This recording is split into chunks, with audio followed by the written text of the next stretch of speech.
नमस्कार, मैं शाहनवाज खान आपके लिए लेकर आया हूं एक ऐसा शो जिसमें हम आपको रूबरू करवाएंगे महानगर ग्वालियर की कई नामचीन हस्तियों से।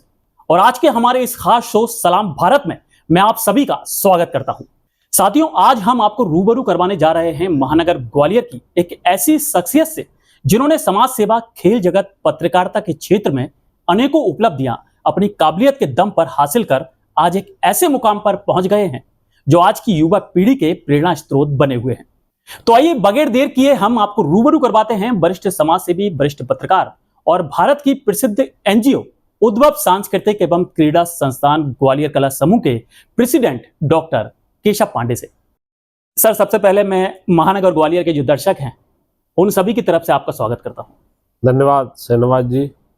सर से हम कुछ सवाल पूछें इससे पहले मैं आपको बता दूं, डॉक्टर केशव पांडे लगभग 18 संस्थाओं के अध्यक्ष हैं और करीब 50 से ज्यादा संस्थाओं में कई अहम पदों पर अपनी जिम्मेदारी निभा चुके हैं। एक बार जोरदार तालियां डॉक्टर केशव पांडे जी के लिए।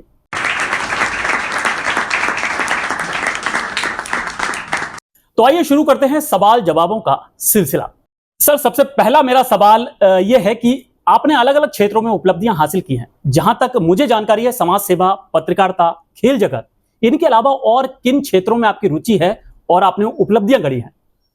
इसके अलावा हेल्थ के क्षेत्र में मेरी बहुत रुचि है और आपकी जानकारी में होगा कि लोक हितकारी ट्रस्ट के नाम से एक बहुत बड़ा अस्पताल पिछले 32 साल से ग्वालियर में चल रहा है, जो गरीबों की एलोपैथिक क्षेत्र में मुफ्त सेवा कर रहा है और करीब 15 लाख से ज़्यादा लोगों का उसमें फ्री इलाज हो चुका है जी। एलोपैथिक में फ्री इलाज आपको कहीं होता हुआ नहीं मिलेगा।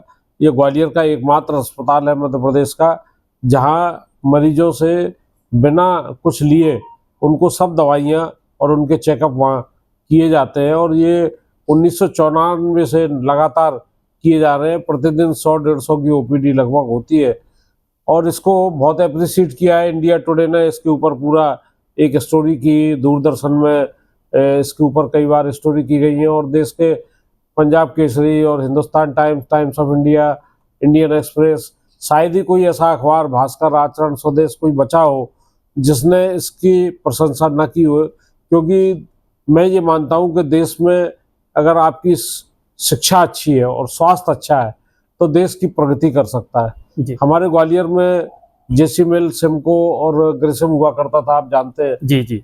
ये वर्ल्ड फेम की कपड़ा बनाने की बहुत बड़े कारखाने थे जिनमें करीब 15,000 मजदूर काम करते थे। 1988 में एक ऐसा दुर्भाग्य हुआ कि ये शट डाउन हो गई, बंद हो गई और वो मजदूर बेचारे बेरोजगार हो गए और दर दर पर भटकने लगे और उनको अपनी रोजी रोटी की दिक्कत आ गई। तो वो पहले रोजी रोटी कमाएं, बच्चों का इलाज कराएं, अपने परिवार की सेवा करें, ये एक बड़ा अहम सवाल खड़ा हो गया था जी। उसी को मद्देनजर रखते हुए हमारे तत्कालीन अध्यक्ष श्री रामविलास शर्मा जी ने ये तय किया कि क्यों ना हम एक गरीबों के लिए और ऐसे जो वीकर वर्ग है, कमज़ोर वर्ग है, इनके लिए एक अस्पताल चलाएं जिसमें ये मजदूर, इनके परिवार के लोग उसका लाभ उठा सकें जी। और वो मुतवातिर तौर पर ईश्वर की कृपा से चल रहा है और आज 1994 फरवरी 14 को ये चालू करने के बाद 2024 चल रही है, तो आप समझ लीजिए कितने साल हो गए। और ये बड़ा एक पुण्य कार्य है और ये मेरे जीवन का एक मिशन है और ये मिशन मेरे लिए पैशन बन गया है जी। तो उसमें सबसे बड़ी खास बात ये है, चैरिटेबल काम बहुत सारे लोग करते हैं, दुनिया में कर रहे हैं, बड़े बड़े काम कर रहे हैं, लेकिन जो बिना किसी ग्रांट के, सरकारी मदद के या बिना किसी बड़े उद्योगपतियों के CSR की मदद से for the public, by the public, of the public फॉर्मूले पे ये चलाए जा रहे हैं। आप कहेंगे कि इतना पैसा कहाँ से आता है, आप कैसे चलाते हैं? तो ग्वालियर के करीब 1,500 लोग इससे जुड़े हुए हैं और वो उनकी संख्या बढ़ती जा रही है, जो प्रतिमाह इस पुण्य कार्य में अपनी आहुति देते हैं। और कोई 100 रुपये महीने देता है, कोई 200 देता है, कोई 500 देता है। कुछ लोग हैं जो ज़्यादा पैसा भी देते हैं और वो हमारे लोग उनके घर घर जाके कलेक्शन करके लाते हैं। कई लोग बैंक में डायरेक्ट ट्रांसफ़र कर देते हैं, कोई चेक के माध्यम से देता है, कोई दवाइयाँ भिजवा देता है। इस तरह से उसको चला रहे हैं। तो वो मॉडल एक अपने तरह का एक अलग मॉडल है कि जो पब्लिक सपोर्ट सिस्टम पर खड़ा हुआ है जी। बहुत ही अच्छी बात देखने को मिली, क्योंकि जैसा कि हमने आपको बताया था कि डॉक्टर केशव पांडे जो हैं खेल जगत, पत्रकारिता जगत और समाज सेवा और साथ ही अब एक और नई चीज़ की जानकारी मिली कि हेल्थ में भी काफ़ी सेवाएं दे चुके हैं, और जैसा कि इन्होंने बताया कि किस तरीके से लोगों की मदद करते हैं, क्योंकि कई लोग ऐसे हैं जो स्वयं के खर्चे पर उपचार नहीं कर पाते हैं, और उन्हीं की मदद के लिए यह डॉक्टर केशव पांडे ने कदम उठाया है। इसी तरह से आपको ज्ञात होगा कि मैं 1988 से रेड क्रॉस में भी काम कर रहा हूँ। जी रेड क्रॉस में एक जमाने में 500-600 यूनिट ब्लड इकट्ठा होता था। जी धीरे धीरे आज भगवान की कृपा से 8000 से ज़्यादा यूनिट ब्लड इकट्ठा हो रहा है, और वो ज़रूरतमंदों को दिया जा रहा है। 2 बड़े भवन हमने बनाए हैं वहाँ, और भी वहाँ काम बहुत तेज़ी से चल रहा है। आज 8000 यूनिट का आप मतलब समझिए 32,000 लोगों को वो ब्लड लगता है, क्योंकि अब वैज्ञानिक क्रांति की वजह से वो जो ब्लड है वो सेपरेटर्स द्वारा एक ब्लड को 4 जगह डिवाइड किया जाता है, और वो 4 लोगों के काम आता है। जी तो ये भी बड़ा एक पुण्य कार्य है। मैं उपाध्यक्ष के रूप में वहाँ काम कर रहा हूँ, और 1988 से मैं जुड़ा हुआ हूँ। तो आप लगा सकते हैं कि 88 और 2 90 और 10 100 और 24 मतलब 36 साल वहाँ मुझे काम करते हो गए। तो हेल्थ के क्षेत्र में बहुत ये विशिष्ट कार्य है। और उसके अलावा आपने बताया कि खेल के क्षेत्र में, आपने बताया कि शिक्षा के क्षेत्र में, आपने बताया कि सांस्कृतिक क्षेत्र में, जी तो मुझे लगता नहीं है कि कोई ऐसा क्षेत्र बचा हो, चाहे वो विकलांगों का मामला हो, जिसमें हमने काम न किया हो।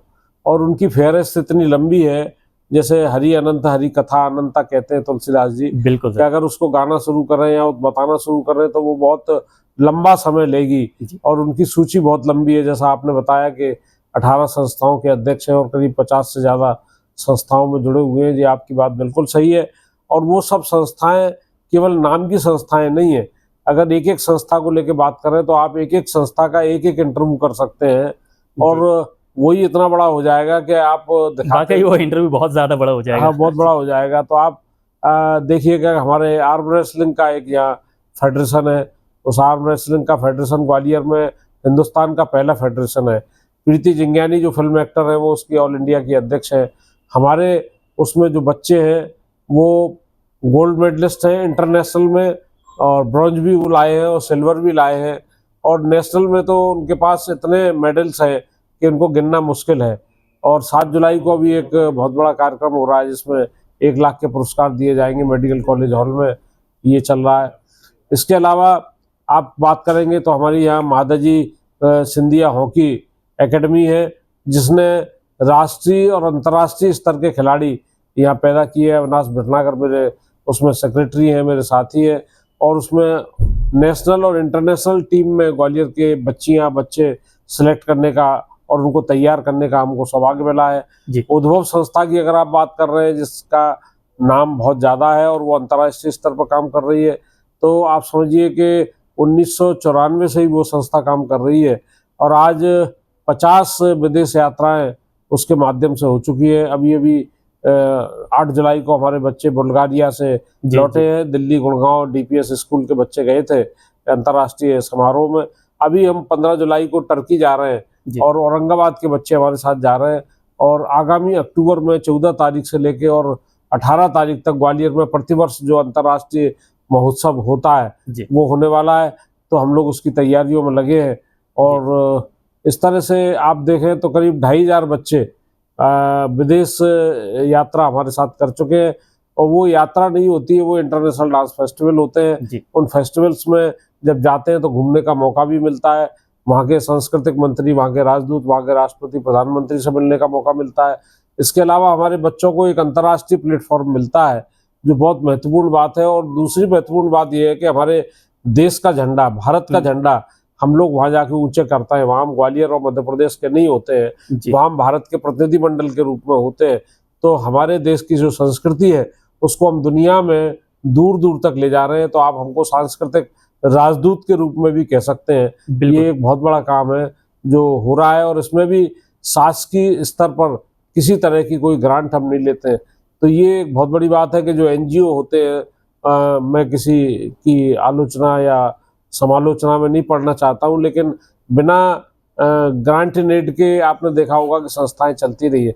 या तो उनको किसी पॉलिटिकल शेल्टर होता है बहुत बड़ा उनके ऊपर, या कोई बड़े पूंजीपति का होता है, या कहीं से उनको ग्रांट बहुत बड़ी मिलती है, तो इसलिए वो ये लोग कर लेते हैं। ठीक। लेकिन हमारी संस्था जो भी काम कर रही हैं उनमें ईश्वर की इतनी कृपा है कि पब्लिक सपोर्ट सिस्टम के आधार पर वो चल रही हैं, और चाहे जितना पैसा लगे वो हमको समाज के लोग देते हैं, और उसी से हम संस्था को बहुत बेहतरीन ढंग से जितना चला सकते हैं चलाने की कोशिश कर रहे हैं। तो सबसे पहले हम बात करेंगे सर पत्रकारिता जगत की। मेरा आपसे एक सवाल है, 1990 की पत्रकारिता और 2024 की पत्रकारिता में कितना अंतर आया है? बहुत आमूलचूल परिवर्तन आया है।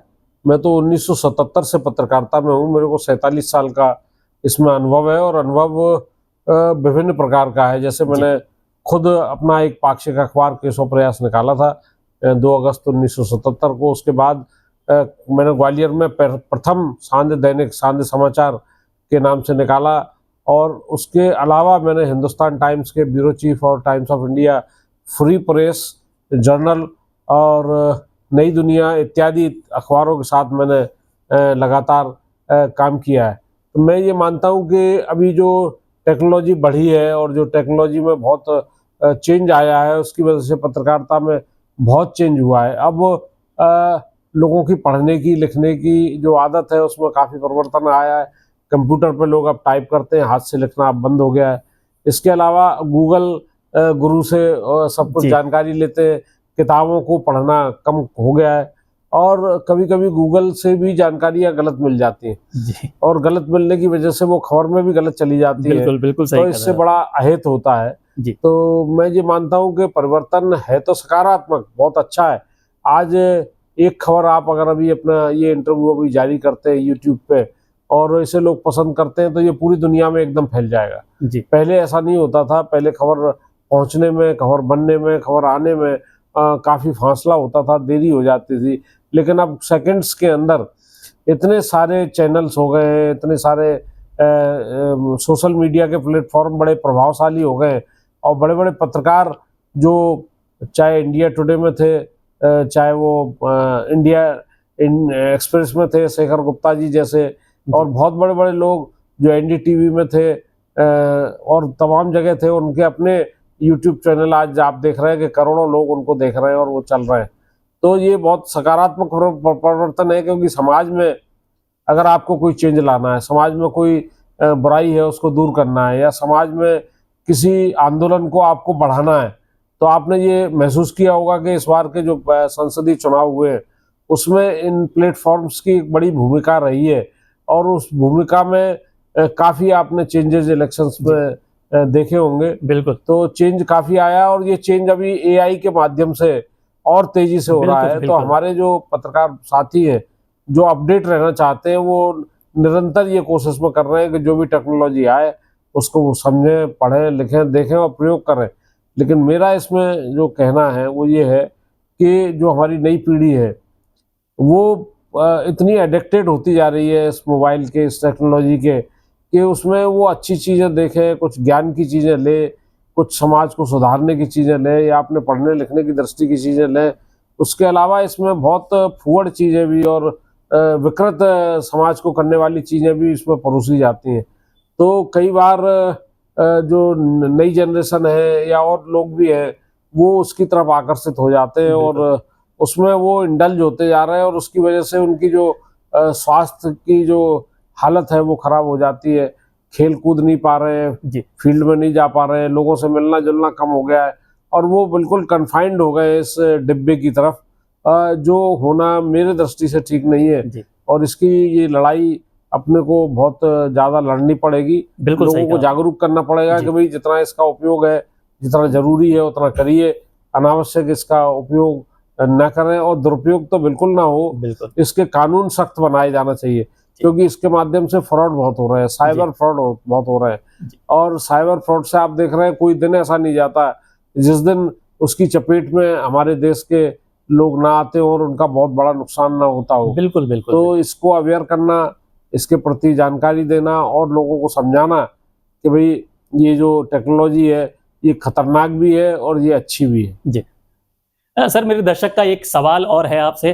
सर, सुना है आप किसी ज़माने में हाथ से अखबार लिखा करते थे, थोड़ा इसके बारे में बताइए, क्योंकि आजकल तो नई नई टेक्नोलॉजी, बड़ी बड़ी मशीनें कब न्यूज़पेपर छाप देती हैं पता ही नहीं चलता। पहले न्यूज़पेपर की जो वर्किंग होती थी वो किस तरह होती थी? पहले न्यूज़पेपर की वर्किंग में बहुत टफ काम था। खबरें सब हाथ से लिखी जाती थी और हाथ से लिखने के बाद वो कंपोज होती थी, हैंड कंपोजिंग उसे कहते थे। जी। और हैंड कंपोजिंग होने के बाद फिर उनका एक पेज बनाया जाता था जी। और पेज बनाने के बाद फिर उसका प्रूफ निकाल के प्रूफ पढ़ा जाता था।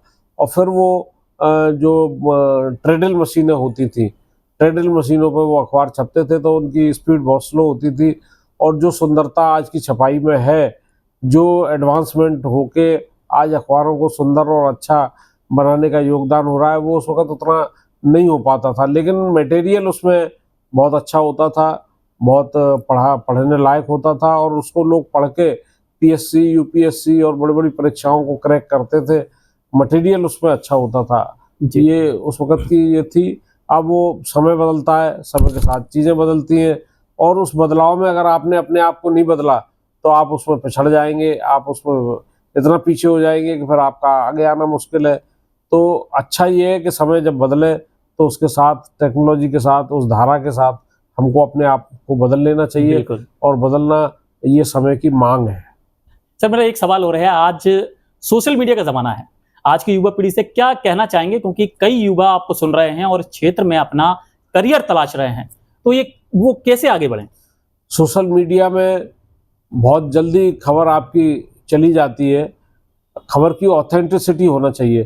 केवल आप उसको ब्रेकिंग न्यूज़ के नाम पे इतनी जल्दबाजी में कोई खबर ना दें कि वो खबर थी ही नहीं या वो खबर गलत थी या आपकी खबर जाने से कोई बड़ा हादसा तो नहीं हो जाएगा, किसी के ऊपर उस क्या बीतेगी, जी। उस खबर से उसका क्या नुकसान होगा, क्या डिफेमेशन होगा, ये सब बातें ध्यान रखें। अभी नई पीढ़ी क्या कर रही है कि वो चाहती है कि सबसे पहले ब्रेक हम कर दें और ब्रेक करने के चक्कर में कई बार वो घटना हुई नहीं होती है और वो कर देते हैं। जैसे अभी लेटेस्ट में आपको बताऊं जी। कि कैलाशवासी राजमाता जी, जी, माधवी जी। राजे सिंधिया जी। बीमार थी और वो ऑल इंडिया इंस्टीट्यूट में अपना इलाज करा रही थी। लेकिन हमारे यूट्यूबर्स ने और जो चैनल्स के लोग हैं और जो वो इनको बहुत जल्दबाजी रहती है, ब्रेकिंग न्यूज़ के नाम पे उन्होंने ऐसी खबरें दी बिल्कुल। कि जो बहुत गलत थी और जो बिल्कुल सही नहीं थी।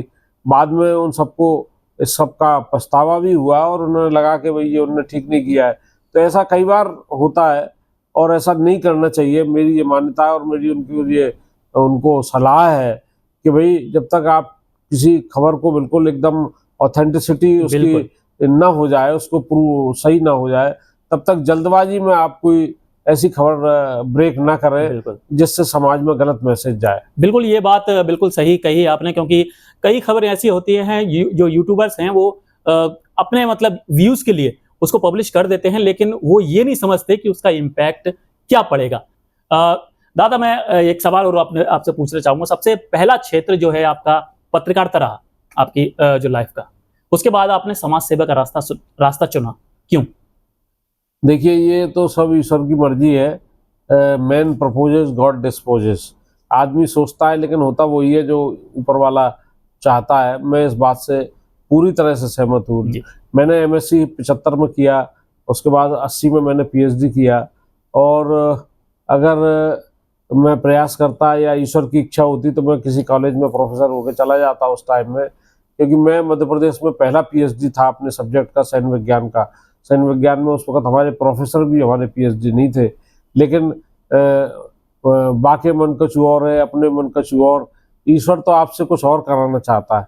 तो देखिए, मेरी जो प्रवृत्ति थी वो पत्रकारिता के साथ फिर धीरे धीरे वो समाज सेवा की ओर मुड़ती गई, चलती गई। और मैं बड़ा इस बात पे अपने को मानता हूँ कि भाई पत्रकारिता अगर नहीं होती और पत्रकारिता का प्लेटफॉर्म मेरे पास नहीं होता तो मेरा बहुत सारे विभिन्न समाज के लोगों से संपर्क नहीं हो पाता। और जब संपर्क नहीं हो पाता तो मैं समाज सेवा की तरफ नहीं बढ़ सकता था। तो मैंने पत्रकारिता के प्लेटफॉर्म को समाज सेवा का प्लेटफॉर्म बना के और सेवा के क्षेत्र में कदम बढ़ाए। और ईश्वर की कुछ ऐसी कृपा रही कि चाहे सांस्कृतिक क्षेत्र में मैं गया, चाहे मैं खेलों के क्षेत्र में गया, चाहे मैं पत्रकारिता के क्षेत्र में गया, चाहे मैं हेल्थ के क्षेत्र में गया, और जो विभिन्न जीवन के आयाम होते हैं, प्रमुख प्रमुख आयाम होते हैं, उन सब में जाने की मैंने प्रयास किया। कुछ किताबें भी मेरी पब्लिश हुई है। मेरी पीएचडी जो हुई है बांग्लादेश के ऊपर, उसके ऊपर मेरी किताब आई है। एक केशव प्रसंग पुस्तक प्रकाशित हुई, जिसका माननीय श्रीमती ज्योतिरादित्य सिंधिया साहब ने विमोचन किया, जिसमें देश के बड़े बड़े लोगों ने और स्वयं सिंधिया जी ने मेरे ऊपर लेख लिखा है। अभी एक किताब और आने वाली है, और उस किताब का नाम success of road map of success के नाम से, कि कितने सारे लोग हैं बहुत जिनका जीवन मेरे संपर्क में आने के बाद बदला और उनको स्टेबिलिटी मिली और वो आज बहुत खुश हैं वो लोग। उनकी कुछ चुनिंदा स्टोरीज पर एक किताब आ रही है। हालांकि 50 साल से काम कर रहा हूँ, तो लाखों लोग हैं जो संपर्क में आए और जिनका कुछ ना कुछ मेरे साथ जुड़ने से, ईश्वर की कृपा से कुछ ऐसा हुआ कि जो उनका जीवन बदल गया। आपको मालूम नहीं है या आपको मालूम होगा, आप उम्र के हिसाब से मेरे से मुझे लगता है कि दुगने से भी कम है। मैं 72 का होने जा रहा हूँ और आप 35-40 के बीच में होंगे, मैं ऐसा मेरा अनुमान है। मैं आपको बताता हूँ कि 1977 में जीवाजी विश्वविद्यालय, जो यहाँ का एकमात्र विश्वविद्यालय था इस पूरे उत्तरी मध्य प्रदेश का, तो उसमें मेरे को 1977 में पहला चुनाव कार्य परिषद में जीतने का मौका मिला। ये मेरी उम्र उस वक्त 22 साल थी, तो आप समझ सकते हैं कि बहुत कम उम्र से मैंने चुनाव लड़े। और चुनाव वहाँ केवल 77 में नहीं जीता, उसके बाद मैंने दूसरी बार भी जीता, तीसरी बार भी जीता। मैं जीवाजी यूनिवर्सिटी में लगातार 9 साल कार्य परिषद में सदस्य रहा। ये बहुत बड़ी पोस्ट होती है, बहुत बड़े लोग चुनाव लड़ते हैं, उसमें आसान जीतना नहीं होता है। लेकिन ईश्वर की कृपा से मुझे शिक्षा के क्षेत्र में जो यूनिवर्सिटी सबसे ऊपर होती है, तो वहाँ काम करने का मौका मिला। तो मैंने बहुत सारे वेलफेयर के काम, स्टूडेंट्स के, टीचर्स के, यूनिवर्सिटी को और कैसे आगे बढ़ाया जा सकता है। आज आपको जीवाजी यूनिवर्सिटी जो दिख रही है, वो जो उस वक्त नींव बनाई गई उसी की देन है। और मुझे खुशी है कि वो सब जो चीज़ें हमने तैयार की, आज उसकी नींव पे हमारी जीवाजी यूनिवर्सिटी खड़ी हुई है। तो ये बहुत सारे काम है। फिर मैं नगर निगम ग्वालियर में भी चुनाव लड़ गया और निर्दलीय लड़ा, और 1994 में स्कूटर चुनाव चिन्ह पर मैं नगर निगम का भी चुनाव मैंने जीता और नेता प्रतिपक्ष रहा। कैलाशवासी श्रीमती माधवराव सिंधिया ने मुझे उस वक्त कांग्रेस ज्वाइन करा दी थी, तो मैं उनके साथ पर रह के मैंने बहुत सारा काम किया। और उनका काम करने का जो ढंग था और वो जो उनका रोड मॉडल था, वो आज भी मैं अपने जीवन में रखता हूँ। सर, हमारे दर्शक का एक और सवाल आया है। सर, आप कैलाशवासी माधवराव सिंधिया जी के काफी करीबी रहे और आज भी महल में अपनी निस्वार्थ सेवाएं दे रहे हैं। तो हमारे दर्शक जानना चाहेंगे कि कैलाशवासी माधवराव सिंधिया जी के साथ गुजारे पलों के बारे में क्या क्या बातें उनकी आज भी आपको हर पल याद दिलाती हैं। माधवराव सिंधिया जी की जब याद आती है कैलाशवासी, तो मैं बहुत भावुक हो जाता हूँ, क्योंकि उन्होंने मुझे स्नेह जो दिया, जो पारिवारिक प्रेम दिया मुझे, जो उन्होंने शेल्टर दी, उन्होंने जो मुझे आशीर्वाद दिया, और उससे एक मेरी अलग पहचान बनी। और मुझे काम करने का उनके साथ जो सानिध्य मिला, उससे मेरे जीवन में बड़ा परिवर्तन आया। और आज आप देख रहे हैं कि उनके जो पुत्र हैं महाराजा ज्योतिरादित्य सिंधिया जी, उनके साथ भी फिर मुझे काम करने का लगातार मौका मिला है। मैं जनसंपर्क अधिकारी के रूप में वहाँ पिछले कई वर्षों से काम कर रहा हूँ। और वहाँ बैठने से, वहाँ काम करने से, इनके सानिध्य में रहने से मुझे सबसे अच्छी बात जो लगी कि एकदम पारदर्शी नेता के रूप में, मेहनती नेता के रूप में, ईमानदार नेता के रूप में, और उनका विजन बहुत ज़बरदस्त, जो उनका विजन है, जो उनकी काम करने की जो शिद्दत है, काम करने का जो उनका ढंग है, वो सभी नेताओं में होना चाहिए। अगर ऐसा हो जाए तो देश 5 साल में एकदम सोने की चिड़िया बन सकता है, बदल सकता है। क्योंकि ये वर्क कल्चर के सिंधिया परिवार में बहुत अच्छा है और एडमिनिस्ट्रेशन करना उन्हें आता है। पढ़ने लिखने में वो इतने आगे हैं कि जो ब्यूरोक्रेसी है वो उनके ऊपर हावी नहीं हो पाती है। वो ब्यूरोक्रेसी से काम लेना जानते हैं, क्योंकि प्रशासन चलाना उनके ब्लड में है, उनके खून में है। बिल्कुल ऐसा कोई पल बिल्कुल जो महाराजा कैलाशवासी श्रीमंत माधवराव सिंधिया जी के साथ आपने गुजारा हो, ऐसा कोई पल जो आपको अभी तक याद हो और उसे हर रोज याद करते हो आप? देखिए, ऐसे कई सारे पल हैं, लेकिन एक प्रमुख पल बताता हूँ। जब वो पार्लियामेंट का चुनाव यहाँ लड़ रहे थे ग्वालियर से, गुना से आने के बाद, 89 में और अटल बिहारी वाजपेयी जी से उनका चुनाव आमना सामना था, तब एक फर्जी घटना इलेक्शन के 1 या 2 दिन पहले बनाई गई, जिसमें एक टोकरी में कुछ फलों के साथ ये प्रचारित किया गया एकदम ज़ोरों से कि उनको मरवाने के लिए ये किया गया है और उसमें बम रखा हुआ था। जब ये बात जानी गई और उसकी तहकीकात हुई, पूरा प्रशासन इसके ऊपर लगा, वो टोकनी देखी तो इस तरह का कुछ था नहीं, लेकिन उनको बदनाम करने के लिए ये सब जो किया गया तो इससे वो बड़े बहुत दुखी हुए और उन्होंने मुझे रात में बुलाया। और जब मैं उनके पास गया तो वो अपने जो उनका बेडरूम था, क्योंकि तबीयत ठीक नहीं थी, तो मुझे वहाँ बुलाया उन्होंने और मेरे साथ वो बैठे और मुझसे उन्होंने कहा कि केशव जी देखिए, क्या चुनाव के हथकंडे कितने नीचे लेवल पे आ गए हैं और आप तो जानते हो कि मैं इस तरह के चीज़ों में बिल्कुल विश्वास नहीं करता हूँ, तो इसका जवाब अपने को बनाना है। तो उसका जवाब बनाया गया। दूसरे दिन वो जनता के सामने सही जो तस्वीर थी वो लाई गई और सिंधिया जी ने 1,89,000 वोटों से अटल बिहारी वाजपेयी जैसे दिग्गज को हराया। ये एक बहुत बड़ी घटना थी, इतिहास की घटना थी, ऐतिहासिक घटना थी जो मैं कभी नहीं भूल सकता। और जब उन्हें मुझे बुलाया, रात के टाइम की बात है, और मैं एकदम जूते पहन के ऊपर उनके कमरे में, मुझे याद नहीं रहा जल्दी जल्दी में कि वो जूते उतारना चाहिए, ये एक प्रोटोकॉल है अंदर जाते हैं तो, लेकिन मैं उस वक्त बहुत जल्दी में था और मैं भूल गया। और मैं जूते पहन के जब जा रहा था तो उनके जो उस वक्त एक हाउस होल्ड जो उनके सेक्रेटरी थे MP सिंह, वो बहुत ज़ोर से आवाज़ लगाई उन्होंने कि आप कहाँ रहे हैं, आप जूते पहन के चले जा रहे हैं आप। तो सिंधिया जी ने आवाज़ जी जब सुन ली माधवराव जी ने, तो उन्होंने उनको डांटा, अरे भाई उससे कुछ बोलने की ज़रूरत नहीं है, आने दीजिए आप, ठीक है नहीं उतारे, कोई बात नहीं, आ जाओ आ जाओ। तो उनका जो स्नेह था, उनका जो प्रेम था, वो ऐसा कई बार जीवन में मैंने महसूस किया कि वो चाहते थे कि जो कॉमन मैन है, जो बहुत समाज के मिडिल क्लास के लोग हैं, नीचे के लोग हैं, वो उनको, जिनमें अगर कोई टैलेंट है और अच्छा काम कर सकते हैं, तो वो उनको बढ़ाने के लिए, उनको सपोर्ट करने के लिए बहुत आगे रहते थे। और उनका मानना था कि अगर हम जो समाज में आखिरी छोर पर बैठा आदमी है, जिसकी कोई सुनने वाला नहीं है, बड़ा आदमी अपना काम करा लेता है, पैसे वाला आदमी अपना काम करा लेता है, बड़ा नेता अपना काम करा लेता है, लेकिन गरीब आदमी जो अपना काम नहीं करा पाता है और वो उनकी संख्या ज़्यादा है, तो हमें उनकी चिंता करना है।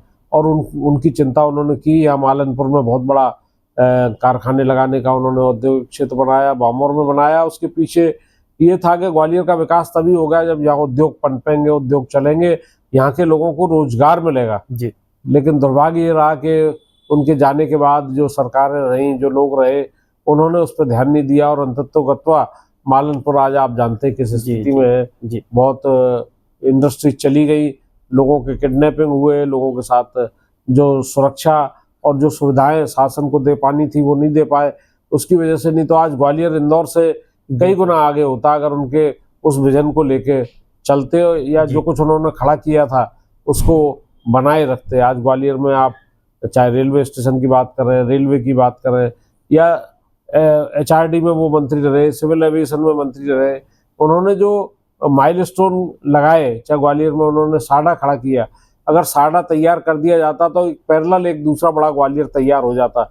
लेकिन पिछले 35-40 साल से उसकी तरफ भी ध्यान नहीं है और वो भी जितना डेवलप होना चाहिए था कुछ भी नहीं हुआ है। तो ये उनका विजन था। मुझे तो उनकी एक एक बात याद आती है और मैं अगर उस पर लिखना शुरू करूं या उस पर बोलना शुरू करूं तो मैं बिल्कुल लगातार बोल सकता हूं और बहुत बोल सकता हूं। कई सारे ग्वालियर में इंटरनेशनल क्रिकेट के उन्होंने उस वक्त मैच कराए जब ग्वालियर में कुछ होता ही नहीं था। आपने भी ग्वालियर को यूनेस्को द्वारा जो म्यूजिक सिटी का दर्जा पिछले साल दिया गया है उसकी आपने जिक्र की, तो हमारी उद्भव संस्था को इस बात का बहुत खुशी है कि हमारी टीम, दीपक तोमर जी, मनोज अग्रवाल जी, सुरेंद्र पाल कुशवाहा और हमारे बहुत सारे साथी लोगों ने मिलके जो ग्वालियर में एक सांस्कृतिक जो जन जागरण किया और लगातार जो कार्यक्रम किए 25 साल से, और उसमें जो अंतर्राष्ट्रीय टीमें बाहर से आती रही हर साल, उनकी वजह से ग्वालियर को जो म्यूजिक सिटी का दर्जा मिला है, वो यूनेस्को में एक इस बात की जानकारी मांगी गई थी कि ग्वालियर में ऐसे कौन से ऑर्गेनाइजेशन है, एनजीओ है जो अंतर्राष्ट्रीय स्तर पर म्यूजिक के और डांस इत्यादि के जो सांस्कृतिक कार्यक्रम करते हैं। तो वो एकमात्र संस्था ग्वालियर की उद्भव थी, और ग्वालियर के तरफ से जब उसमें इसका एक पार्ट लगाया गया और जानकारी यूनेस्को को दी गई, तो यूनेस्को ने उसको म्यूजिक सिटी का दर्जा देने में एक अहम रोल उसका रहा है। जैसे गैलरी जब रामचंद्र जी पुल बना रहे थे तो वो बजरी डाल डाल के आ रही थी। तो मुझे खुशी है कि हम अपने ग्वालियर चंबल संभाग में जो एक हमारे ऊपर एक जो काला टीका लगा हुआ रहता है कि ये डाकुओं का शहर है, ये भिंड मुरैना का शहर है, यहाँ डाकू प्रभावित लोग हैं इसलिए विकास नहीं हो रहा है, उस टीके को मिटाने का, उसको हटाने का, और ग्वालियर को बहुत रिच जो है वो आर्कोलॉजी के क्षेत्र में, संगीत के क्षेत्र में, खेल के क्षेत्र में, स्वास्थ्य के क्षेत्र में, शिक्षा के क्षेत्र में ग्वालियर बहुत रिच है। इसको हमने पहचाने में, पहुंचाने में पूरे देश में सफलता प्राप्त की, और मुझे इस बात की खुशी है कि हम अपने शहर के कुछ काम आ सके। जी सर, खेल जगत में भी आपने खेलों को बढ़ावा देने के लिए ग्वालियर को कई सौगातें दी हैं, जिनमें आर्म्स रेसलिंग इस समय चर्चाओं में है। यह ख्याल कैसे आपके मन में आया?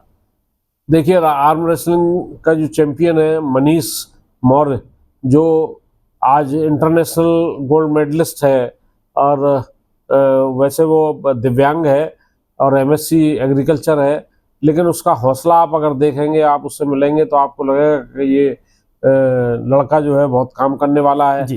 तो वो हमारे पास आया और उसने ये कहा कि भाई साहब, हम उसका आपको अध्यक्ष बनाना चाहते हैं। तो मुझे पहले तो ये लगा कि ये आर्म रेसलिंग चल पाएगी कि नहीं चल पाएगी, इसका फ्यूचर पता नहीं क्या होगा। हमारे दोस्त भी उसके फ्यूचर के प्रति चिंतित रहते थे, लेकिन जब हम लोगों ने पूरी शिद्दत के साथ काम किया तो 15 साल में हमको वो ऊंचाइयां मिली कि आज हमारे पास में अंतर्राष्ट्रीय गोल्ड मेडलिस्ट हैं, ब्रॉन्ज मेडलिस्ट हैं, सिल्वर मेडलिस्ट हैं, और नेशनल लेवल के तो सैकड़ों मेडल्स हमारे बच्चों के पास हैं। और ग्वालियर इस वक्त पूरे देश में आर्म रेसलिंग का एक बहुत बड़ा हब बन गया है, और एक बहुत बड़ी एकेडमी बन गई है ग्वालियर में, जो हिंदुस्तान की पहली एकेडमी है। और प्रीति जिंज्ञानी जी के उसमें जब अखिल भारतीय अध्यक्ष बन के वो आई हैं, और मिस्टर दवास जब से आए उनके हस्बैंड, तब से इसमें क्रांति हो गई है। और ग्वालियर में एक अंतर्राष्ट्रीय एशियन लेवल का एक 3 दिन का बहुत बड़ा आर्म रेसलिंग का आयोजन हुआ।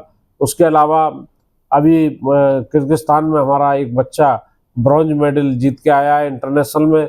और अब लगातार ये प्रतियोगिताएं चल रही हैं, अट्रैक्शन बढ़ रहा है। बहुत सारे लोग अब जो बॉडी बिल्डिंग में जाते हैं बच्चे, वो सब हमारे आर्म रेसलिंग में आ रहे हैं, जुड़ रहे हैं। और मैं अब उनको सीआरपीएफ में नौकरी, पुलिस में नौकरी, रेलवे में नौकरी सरकार दे रही है। और ओलंपिक में भी इन दिव्यांगों को अभी एशियन जो प्रतियोगिता 2025 में होने वाली है, उसमें इनको शामिल कर लिया गया है। ये बहुत खुशी की बात है। तो मैं मानता हूं कि अगर हम धैर्य के साथ ये लड़ाई नहीं लड़ रहे होते, और हमारे साथ वो जो खिलाड़ी मनीष है और सचिन है और बहुत सारे बच्चे हैं, वो धैर्य से नहीं लड़ रहे होते लड़ाई, तो ये स्थान हमें नहीं मिलता। अब आने वाले समय में मैं मानता हूं कि हमारे लड़कों को विक्रम अवार्ड भी मिला है मध्य प्रदेश सरकार से, और मध्य प्रदेश सरकार ने नौकरी भी दी है। तो इसकी वजह से अब उसमें इतना स्थायित्व आ गया है, इतनी चर्चित हो गई है वो, कि अब केवल उसको बढ़ाने के लिए, उसको परिमार्जन करने के लिए, उसको ब्रशिंग जो कहते हैं वो करने वाला काम रह गया है। बाकी अब कारवां चल पड़ा है। और आप जानते हैं कि मैं तो अकेला ही चला था जानवे मंजिल, मगर लोग मिलते गए और कारवां बनता गया। बिल्कुल। आप अगर शुद्ध मन से, पूरी ईमानदारी के साथ किसी काम में भी आप जुटेंगे, मेहनत करेंगे, तो वो किसी भी क्षेत्र का काम हो, आपको टाइम लग सकता है, लेकिन अंततोगत्वा आपकी विजय होगी और आपको वो सब कुछ मिलेगा जो आप जीवन में चाहते हैं। बिल्कुल, बहुत बहुत धन्यवाद डॉक्टर केशव पांडे जी, आपने हमें समय दिया और कई महत्वपूर्ण बातें अपनी जीवन की बताई। और ग्वालियर एक शहर को, जो कि आप खुद रिप्रेजेंट कर रहे हैं, और उसके बारे में भी कई ऐसी जानकारियां बताई। जाते जाते मेरा सर आखिरी सवाल है कि हमारे दर्शकों से क्या कहना चाहेंगे, क्या मैसेज देना चाहेंगे, और खासतौर से युवा पीढ़ी को क्या संदेश देना चाहेंगे? मैं युवा पीढ़ी से ये कहना चाहूँगा कि वो शॉर्टकट के चक्कर में ना रहें किसी भी काम में।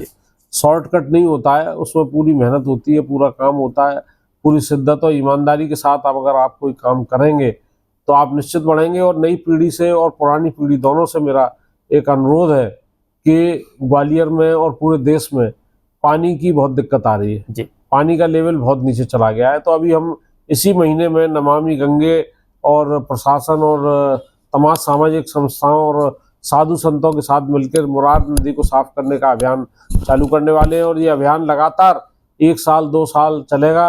इसके बाद हम स्वर्ण रेखा को और शहर के अन्य जो पानी के स्रोत हैं उन पर ध्यान देंगे, क्योंकि हमारी जो आगे आने वाली जनरेशन है वो अगर पानी पर ध्यान नहीं दिया गया तो निश्चित रूप से जब पानी नहीं होगा तो जल ही जीवन है, तो फिर जीवन कैसे होगा। तो एक ये, दूसरा पौधरोपण का काम हाथ में लेना है, ये 2 काम लेना है। इन 2 कामों से ही हमारा जो क्षेत्र है, हमारा देश और प्रदेश है, वो इसमें अच्छा होगा। और मेरा मानना ये है कि आप अगर ईमानदारी से लगे रहेंगे तो हर काम सरकार के भरोसे ना किया जाए। हम लोग सब, चाहे वो NGO हो, चाहे वो व्यक्तिगत रूप से करें, सब लोग मिलके बहुत काम करेंगे तो ग्वालियर को ये जो पानी की जो प्रॉब्लम आ रही है इससे निजात मिलेगी। और इसमें क्षेत्र में काम किया जाना बहुत आवश्यक हो गया है। जी, बहुत बहुत धन्यवाद। नमस्कार। तो ये थी सलाम भारत की एक ऐसी शख्सियत जिन्होंने समाज सेवा, खेल जगत, पत्रकारिता व अन्य कई क्षेत्रों में अनेकों उपलब्धियां हासिल की और आज लोगों के प्रेरणा स्रोत बने हुए हैं। डॉक्टर केशव पांडे, जिन्हें सलाम करता है भारत। इसी के साथ मैं शाहनवाज खान आपसे विदा लेता हूं। फिर मुलाकात होगी सलाम भारत के इस खास शो में एक और नामचीन हस्ती के साथ। देखते रहिए महानगर ग्वालियर। हमारे फेसबुक पेज को फॉलो करें, यूट्यूब चैनल को सब्सक्राइब करें। जय हिंद, जय भारत। नमस्कार।